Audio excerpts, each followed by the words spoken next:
संत आशुतोष जी को आज सुनेंगे। तो मैं विनम्र अनुरोध कर रहा हूँ आदरणीय डॉक्टर आशुतोष शिवदास जी से कि वो आएँ और इस राममय वातावरण को शिवमय करते हुए कि भगवान जहाँ राम है वहाँ शिव है, जहाँ शिव है वहाँ राम है, जहाँ शिव है वहाँ कल्याण है, वन अन्यथा मानव जीवन शिव नहीं है तो सौ है। आइए डॉक्टर आशुतोष शिवदास जी, आपका स्वागत है। आइए डॉक्टर प्लीज।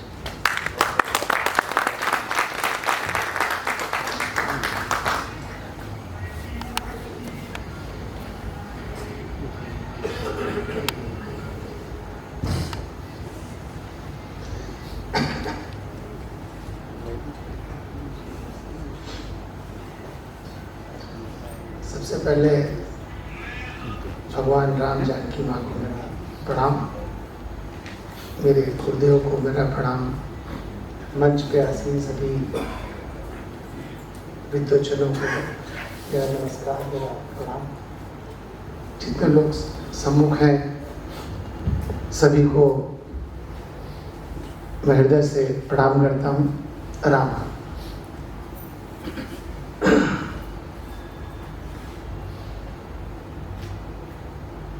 राम राज्य के विषय में, रामत्व से राम राज्य के विषय में कुछ बोलने की अनुमति चाहता हूं आप लोगों से। प्रारंभ है, क्या है राम राज्य? यही सबसे मुख्य विषय यह है कि राम राज्य क्या है, और यदि ये पता चले कि ये है राम राज्य तो वो मिले कैसे। राम राज्य कुछ भी नहीं है। राम राज्य है मानव जीवन में सर्वश्रेष्ठ जीवन शैली, जिसको हम लाइफ स्टाइल कहते हैं। इससे बेहतर कोई लाइफ स्टाइल नहीं है। राम राज्य ही संसार का सबसे बेहतर जीवन शैली है। क्यों? ये जो मानव जीवन है, हमारे शास्त्र कहते हैं, ये भोगने के लिए नहीं मिला है। हमारे सनातन जो सिद्धांत है वो कहते हैं कि मानव समाज से जो नीचे हैं, पशु पक्षी हैं, वो भोग रहे हैं, और हमसे जो श्रेष्ठ है, हमसे जो ऊपर हैं, जिनको हम देवगण कहते हैं, वो भी भोग रहे हैं। दोनों के भोगने में फर्क है। जो पशु पक्षी हैं वो अपने पाप को भोग रहे हैं, और जो देवतुल्य हैं वो अपने पुण्य को भोग रहे हैं। जो पाप को भोग रहे हैं वो पाप को भोगने के उपरांत मानव जीवन पे उठ के ऊपर आएंगे, और जो देवतुल्य हैं वो अपना सत्कर्म भोग कर नीचे आके फिर मानव जीवन पे आएंगे। यानी मानव जीवन पर आना ही पड़ेगा, वही बिंदु है जहां से आप प्रारंभ करेंगे।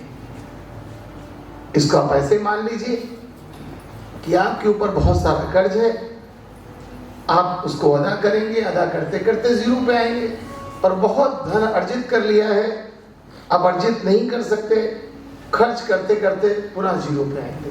यानी मानव जीवन शून्य से प्रारंभ हो रहा है। इसलिए इसको हम भोग योनि नहीं कह सकते, क्योंकि भोग या तो नीचे है या तो ऊपर है। हमारे सनातन सिद्धांत कहते हैं कि मानव जीवन भोगने के लिए नहीं, ये तो किसी और लक्ष्य के लिए हमको दिया गया है। अब जो लक्ष्य है, हमारे शास्त्र कहते हैं कि उन लक्ष्य तक पहुंचा जा सकता है। क्या मार्ग हो, कैसे हम उन लक्ष्य तक पहुंचे, ये यक्ष प्रश्न है। हमारे शास्त्र कहते हैं अर्थ, धर्म, काम, मोक्ष, ये जीवन के 4 स्तंभ हैं, और इन स्तंभों से हम वहां तक पहुंच सकते हैं। अब प्रश्न होता है कि क्या इन 4 स्तंभों से आज तक आपने किसी को पहुंचते देखा? किसी ने भी देखा हो, सुना हो? न देखा होगा, न सुना होगा, केवल पढ़ा होगा। अब कि कोई पहुंचा नहीं, इसमें दो बातें हो सकती हैं। या तो वो लक्ष्य हो ही ना वहां पर, केवल हमको बताया जा रहा हो, वो छद्म हो, ट्रुथ ना हो, तो हम पहुंच ही नहीं पाएंगे जब है नहीं वहां पर। या दूसरा हो सकता है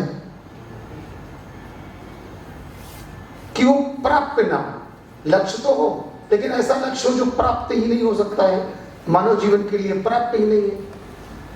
या तो लक्ष्य नहीं है या तो प्राप्त नहीं है। यदि हम प्राप्त नहीं कर पा रहे हैं तो, लेकिन शास्त्र कहते हैं कि हमारे पूर्वजों ने उसको प्राप्त किया। अब प्राप्त किया तो इसका अर्थ है कि लक्ष्य है और प्राप्त भी है। कैसे प्राप्त होगा वो? अर्थ से, काम से, धर्म से, मोक्ष से ना, इससे नहीं होगा। इससे हो रहा होता तो हम कर चुके होते। तो भगवान राम ने कैसे प्राप्त किया? भगवान राम ने, मेरा दृढ़ विश्वास है और उनसे पहले, ये अर्थ धर्म काम मोक्ष नहीं था, ये बदल दिया गया। सबसे पहले 1 मिनट कर्म को समझे। कर्म क्या है? हम जिसको कर्म कहते हैं वो कर्म नहीं है। गीता में भगवान कृष्ण कहते हैं कि कर्म वो है जो लाभ के लिए किया जाता है, विकर्म वो है जो किया ही नहीं जाना चाहिए, जो शास्त्रों के हिसाब से अनुचित है, और अकर्म वो है जो किया जाना चाहिए, जो धन के लिए नहीं किया जाता, पद के लिए नहीं किया जाता। सनातन वैदिक सोसाइटी जो कर रही है, जो मंदिर बना रही है और मंदिर बना के उन्हीं लोगों को समर्पित कर दे रही है और अपना कुछ स्वामित्व नहीं ले रही है, ये अकर्म कहलाता है।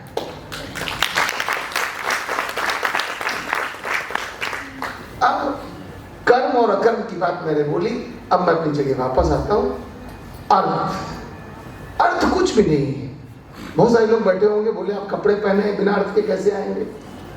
ठीक से समझिए, अर्थ अपने में कुछ भी नहीं है। आज आप प्रतिज्ञा कर लीजिए कि मुझे कल सुबह 1 लाख रुपया कमाना है, नहीं कमा पाएंगे। उसके लिए कुछ करना पड़ेगा। यानी मूल चीज है कर्म। कर्म की परछाई है, कर्म का प्रतिबिंब है अर्थ। कर्म करेंगे, अर्थ अपने आप आ जाएगा।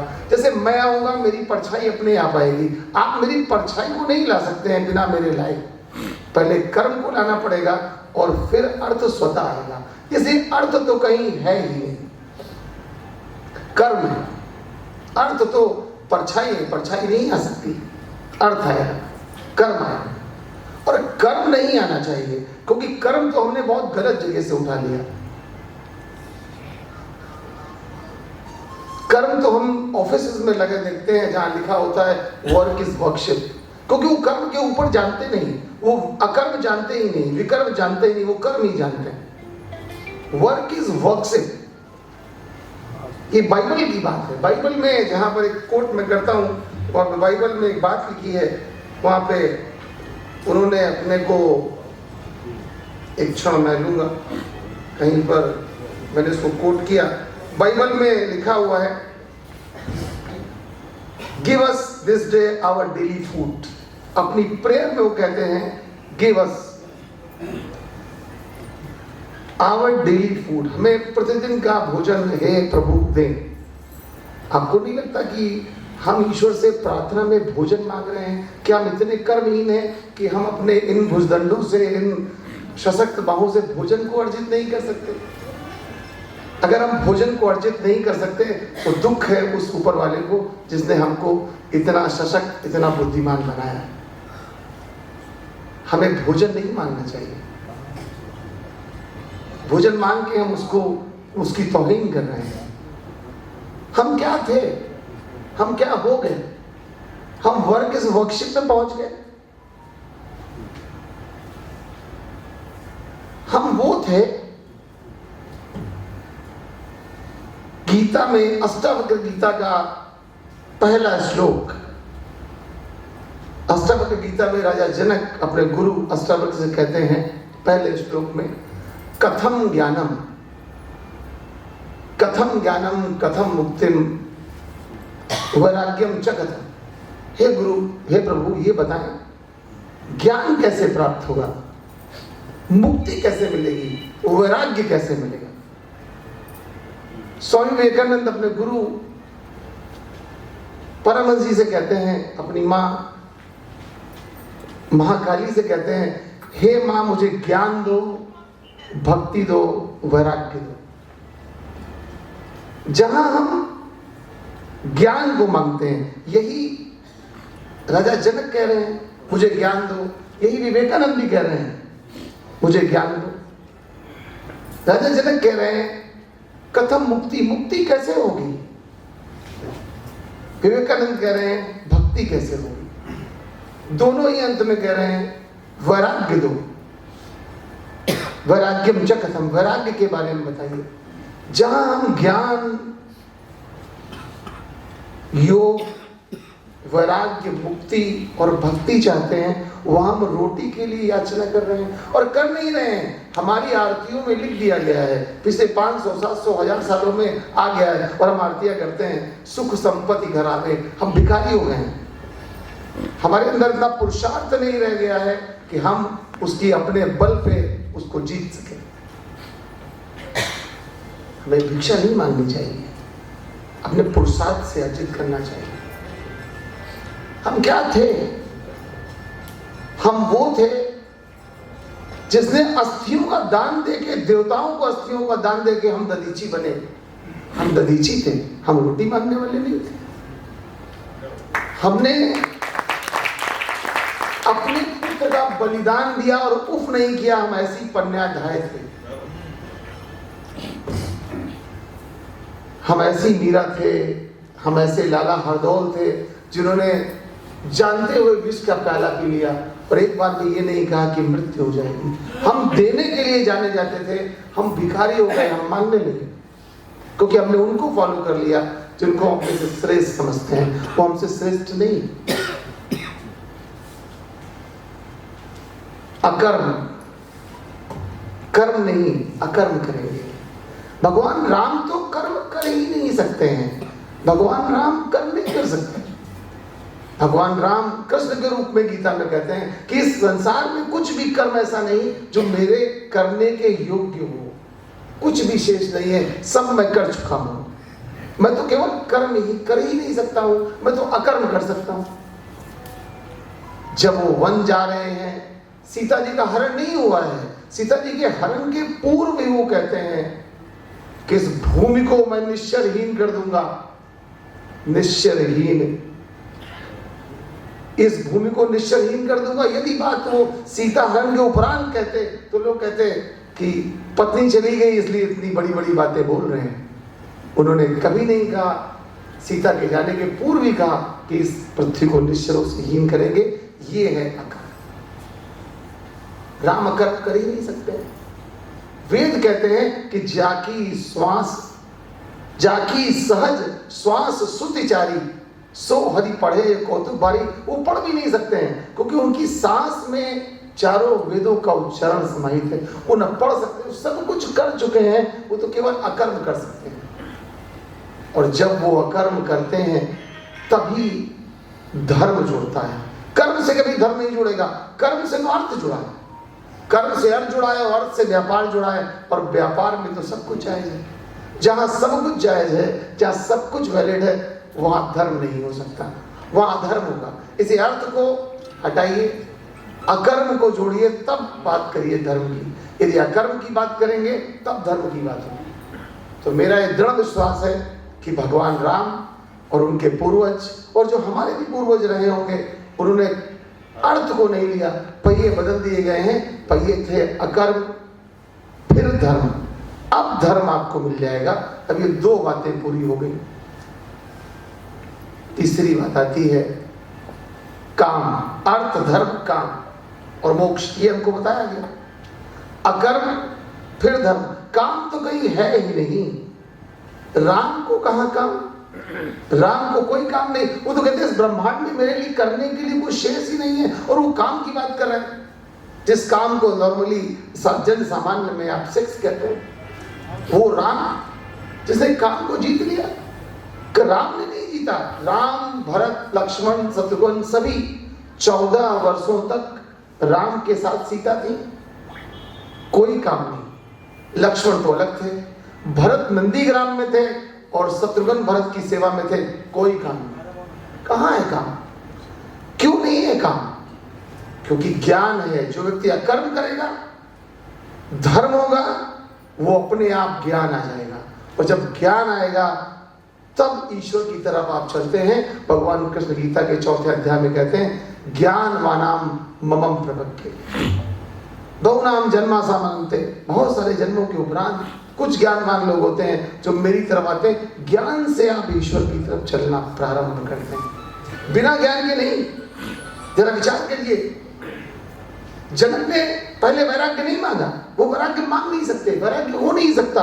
यदि वैराग्य चाहिए तो पहले ज्ञान होगा। ये कड़ी है, आपको पता ही नहीं वैराग्य क्या है, तब तो बेवकूफी वाली बात हो गई। पहले ज्ञान, पहले ज्ञान, क्योंकि ज्ञान पवित्र करता है। भगवान श्री कृष्ण गीता में कहते हैं, नहीं ज्ञानेन सदसम पवित्र वही विद्यते। इस संसार में ज्ञान के समान पवित्र करने वाला कुछ भी नहीं, क्योंकि जब तक आप पवित्र नहीं होंगे, तन से पवित्र नहीं, मन से पवित्र नहीं, आत्मा से पवित्र, जब उससे आप पवित्र होते हैं, ज्ञानवान होते हैं, तब ज्ञान के बाद वो पग बढ़ते हैं जिसको आप मुक्ति कहते हैं, जिसको आप भक्ति कहते हैं। और भक्ति और ज्ञान मिलने के उपरांत वैराग्य की बात की होती है। इसीलिए उसी क्रम में उन्होंने मांगा कि मुझे ज्ञान दो, भक्ति दो, वैराग्य दो। ये नहीं कहा मुझे वैराग्य दो, भक्ति दो, ज्ञान दो, ऐसा कभी संभव नहीं। पहले ज्ञान, फिर भक्ति, मुक्ति और फिर वैराग्य। भगवान राम के जीवन में जो 2 स्तंभ है, जिसको अकर्म और धर्म कहा गया, और तीसरा स्तंभ है ज्ञान। वो ज्ञान भगवान राम के जीवन में और हमारे जीवन में ये 3 स्तंभ हैं।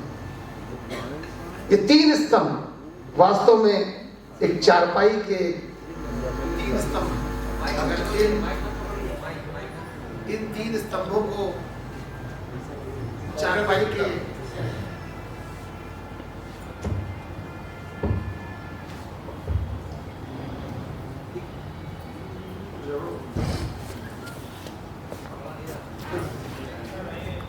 कोई 3 स्तंभों को, चारपाई के 3 पैरों को जमीन पर आप रख दीजिए। चौथे को रखना नहीं पड़ेगा, वो चौथा अपने आप जमीन पर रहेगा ही रहेगा, अब उसको जमीन से हटा नहीं सकते। अकर्म, धर्म, ज्ञान, इन 3 को जमीन पे जमा दीजिए, चौथे को रखना नहीं पड़ेगा। और चौथा है मोक्ष, जिसको आप निर्वाण कहते हैं। यदि निर्वाण चाहते हैं तो इसी पथ पर चलना होगा।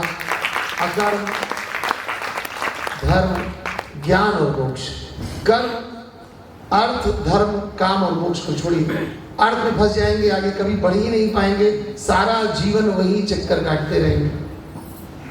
अकर्म में चलेंगे तो धर्म मिलेगा, और धर्म से चलेंगे तो ज्ञान मिलेगा, और ज्ञान मिलेगा तो मोक्ष को कोई रोक नहीं सकता। भगवान श्री राम के 4 भाई हैं, उनको मिला के 4 ही क्यों है? 3 भाई होते, वो तो ब्रह्म है, 3 भी पैदा हो सकते थे, 5 हो जाते। सबका भाव है, 4 ही क्यों? पहले अगर हम प्रथम बात करें लक्ष्मण को, तो लक्ष्मण अकर्म का प्रतीक है, जिन्होंने निस्वार्थ भाव से पूरे जीवन, न केवल 14 वर्ष, पूरे जीवन राम में अपने को देखा और अपनी परछाई को भी कभी नहीं देखा। अपने अर्थ को, जिसको हम अर्थ बोलते हैं कि कुछ करेंगे तो कुछ अर्थ मिलेगा, कुछ इकोनॉमी मिलेगी, उन्होंने कभी देखा ही नहीं। अपने को उन्होंने राम में देखा और राम की परछाई को ही अपनी परछाई माना। और शास्त्र कहते हैं कि लक्ष्मण लक्ष्मण नहीं थे, लक्ष्मण ही अकर्म थे। भरत के विषय भगवान राम कहते हैं कि तुम ही तो धर्म की धुरी हो। इस ब्रह्मांड में अगर कोई धर्म की धुरी है तो वो तो तुम हो। यानी भरत धर्म है। ज्ञान कौन है? ज्ञान है शत्रुघ्न। शत्रुघ्न ही ज्ञान है। क्यों शत्रुघ्न ज्ञान, बाकी क्यों ज्ञान नहीं? क्योंकि ज्ञान पवित्र कर देता है। जब एक बच्चा पैदा होता है तो हिंदू संस्कार में 16 संस्कार माने जाते हैं, गर्भाधान से लेके और अंत्येष्टि तक। 3 संस्कार गर्भ के भीतर होते हैं, चौथा जन्म लेने के तुरंत बाद होता है, और 5वां संस्कार जो होता है जिसको हम बोलते हैं नामकरण संस्कार। संस्कार अपने आप बच्चों को जब संस्कारित करते हैं तो ऐसे व्यक्ति के पास भेजते हैं जो योग्य हो। मेरी बात से सभी लोग सहमत होंगे। कोई अपने बच्चों को ऐसी जगह नहीं भेजेगा जहां उसको संस्कार न मिले। लव और कुश का नामकरण संस्कार होना था। राम को पता था कि ज्ञानवान को जाना है, क्योंकि वही पवित्र कर सकता है। ज्ञानवान ही क्यों पवित्र करेगा? भगवान श्री कृष्ण कह रहे हैं नहीं ज्ञानेन दसम पवित्र नहीं विद्यते। इस संसार में ज्ञान के समान पवित्र करने वाला उत्तम कुछ है ही नहीं। ज्ञान ही पवित्र करता है। इसे शत्रुघ्न को ही जाना चाहिए बिठूर में माँ सीता के पास, जहां बालकों ने जन्म लिया है, और वही लव कुश को पवित्र करेंगे। इसीलिए सारा पूरी रामचरितमानस पढ़ लीजिए, जो पवित्र करने का काम आता है वो शत्रुघ्न को दिया गया, जिससे लव और कुश पवित्र हो गए और उनका नामकरण संस्कार हुआ। इसीलिए शत्रुघ्न को ज्ञान का रूप माना गया। अब लक्ष्मण अकर्म, भरत कर्म धर्म। अच्छा लगा, कम से कम लोग सुन रहे हैं ठीक से।